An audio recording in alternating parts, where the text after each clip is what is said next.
वह पुरुष जिनके बारे में कहा जाता है कि उन्होंने अपनी ज़िंदगी को विपरीत दिशा में जिया। किशोरावस्था में संत बनने वाले जो अपनी ज़िंदगी के बाद के सालों में सांसारिक जीवन की तरफ लौटे। इनके जीवन की दो महत्वपूर्ण बातें सामने आती है। जहां गुरु गोविंद सिंह जी से मुलाकात से पहले वो वैष्णव और शैव परंपराओं का पालन कर रहे थे, लेकिन उसके बाद सैनिक प्रशिक्षण, हथियारों और सेना के बिना 2500 किलोमीटर का सफ़र तय किया और 20 महीनों के अंदर सरहिंद पर कब्जा कर खालसा राज की स्थापना की।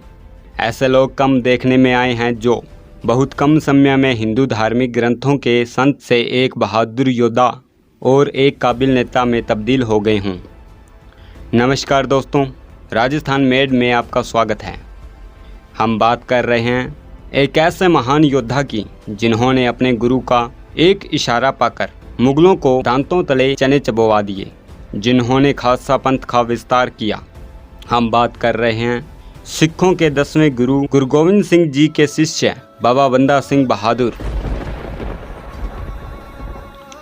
बंदा सिंह बहादुर, जिनका जन्म 23 अक्टूबर 1670 को राजौरी जम्मू कश्मीर में हुआ, जिनके बचपन का नाम लक्ष्मण देव था, जिन्होंने 15 वर्ष की आयु में घर को छोड़कर बैरागी हो गए और लोग इन्हें माधोदास बैरागी के नाम से पहचानने लगे। माधोदास बैरागी अपने घर से निकल गए और देश भ्रमण करते हुए महाराष्ट्र के नांदेड़ गांव में पहुंचे, जहां 1708 में माधोदास की मुलाकात सिखों के 10वें गुरु गुरु गोविंद सिंह जी से हुई, जहां पर माधोदास गुरु गोविंद सिंह जी के शिष्य बन गए। गुरु गोविंद सिंह जी के द्वारा माधोदास को बंदा सिंह बहादुर के नाम से पुकारा गया। गुरु गोविंद सिंह ने उन्हें अपनी तपस्वी जीवन शैली त्यागने और पंजाब के लोगों को मुगलों से छुटकारा दिलाने का काम सौंपा। गुरु ने बंदा सिंह को एक तलवार, 5 तीर और 3 साथी दिए। साथ ही एक फरमान भी दिया जिसमें कहा गया था कि वो पंजाब में मुगलों के खिलाफ सिखों का नेतृत्व करे।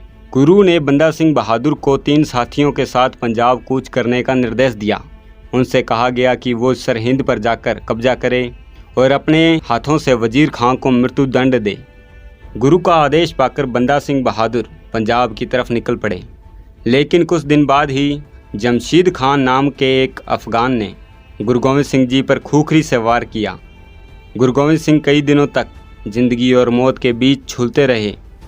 राजमोहन गांधी की एक किताब Punjab a history from Aurangzeb to Mountbatten में लिखते हैं, घायल होने और अपनी मृत्यु के बीच गुरु गोविंद सिंह चाहते तो अपने पूर्ववर्तियों की तरह किसी व्यक्ति को अगला गुरु नामांकित कर सकते थे, लेकिन उन्होंने ऐसा नहीं किया।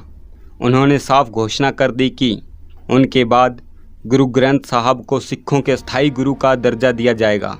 वर्ष 1709 में जब मुगल बादशाह बहादुर शाह दक्षिण अभियान पर गए हुए थे, बंदा बहादुर पंजाब में सतलज नदी के पूर्व में जा पहुँचे और सिख किसानों को अपनी तरफ करने के अभियान में जुट गए। सबसे पहले तो उन्होंने सोनीपत और कैथल में मुगलों का खजाना लूटा। मशहूर इतिहासकार हरिराम गुप्ता ने अपनी किताब later Mughal history of Punjab में उस जमाने के मुगल इतिहासकार खफी खां को कहते बताया है कि 3 से 4 महीनों के भीतर बंदा सिंह बहादुर की सेना में करीब 5000 घुड़सवार और 8000 पैदल सैनिक शामिल हो गए। कुछ दिनों बाद इन सैनिकों की संख्या बढ़कर 19000 हो गई। जमींदारों के अत्याचार से परेशान सरहिंद के किसान बहुत कठिन जीवन बिता रहे थे। उनको निडर नेता की तलाश थी। वो ये भी नहीं भूल पाए थे कि किस तरह गुरु गोविंद सिंह के पुत्रों की हत्या कर दी गई थी। उस इलाके के सिखों ने बंदा सिंह को घोड़े और धन उपलब्ध करवाए।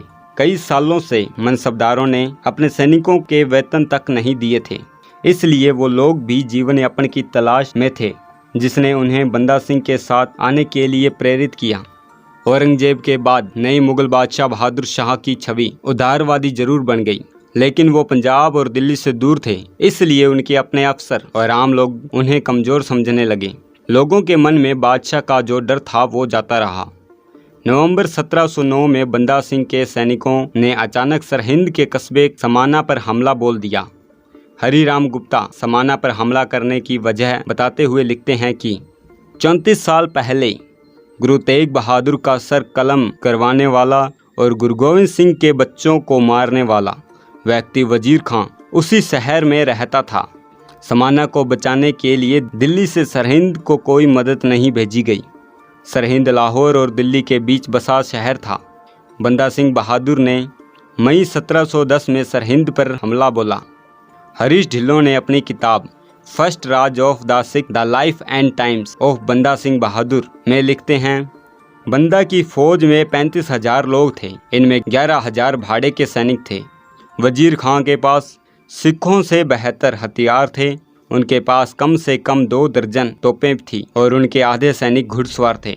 22 मई 1710 को हुई इस लड़ाई में बंदा सिंह ने इसकी कमान फतेह सिंह को दी, जिसमें आमने सामने की लड़ाई में फतेह सिंह ने वजीर खां का सर धड़ से अलग कर दिया। जैसे ही सरहिंद के सैनिकों ने अपने सेनापति का सर कटकर जमीन पर गिरते देखा तो मुगल सैनिकों का मनोबल गिर गया और वो मैदान छोड़कर भाग खड़े हुए। इस लड़ाई में बंदा बहादुर की जीत हुई और सरहिंद को मिट्टी में मिला दिया गया। इसके बाद जब बंदा बहादुर को खबर मिली कि यमुना नदी के पूर्व में हिंदुओं को तंग किया जा रहा है, तो उन्होंने यमुना नदी पार कर सहारनपुर शहर को बर्बाद कर दिया।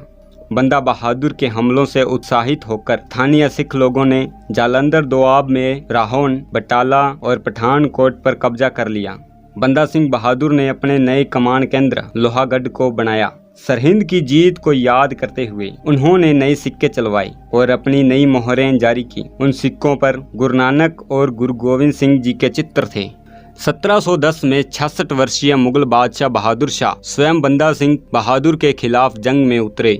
दक्षिण से लौटते ही बहादुर शाह दिल्ली में रुके बिना ही लोहागढ़ की तरफ कूच किया।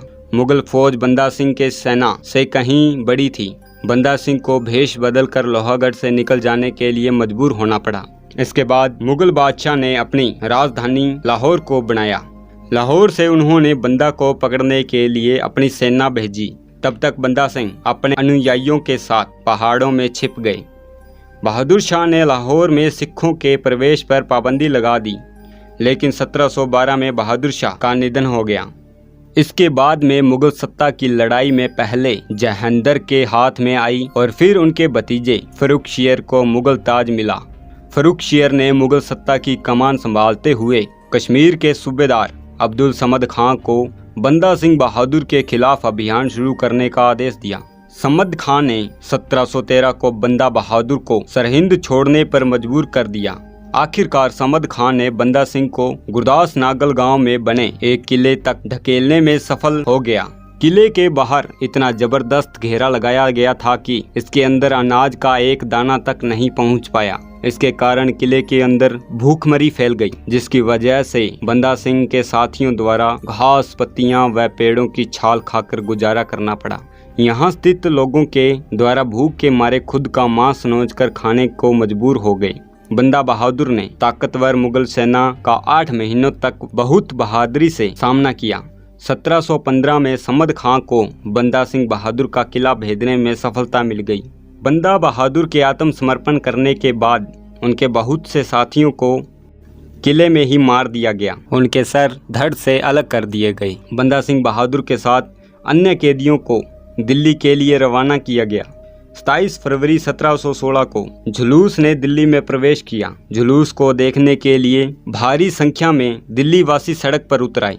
जेवियस यूबी रॉय, एक अंग्रेज जो उस वक्त दिल्ली में मौजूद था, उसने दिल्ली में घुसने वाले जुलूस को देखा था। उसने अपनी किताब में लिखा, जुलूस दिल्ली में प्रवेश करता है जिसमें करीब 744 जीवित सिख कैदी थे।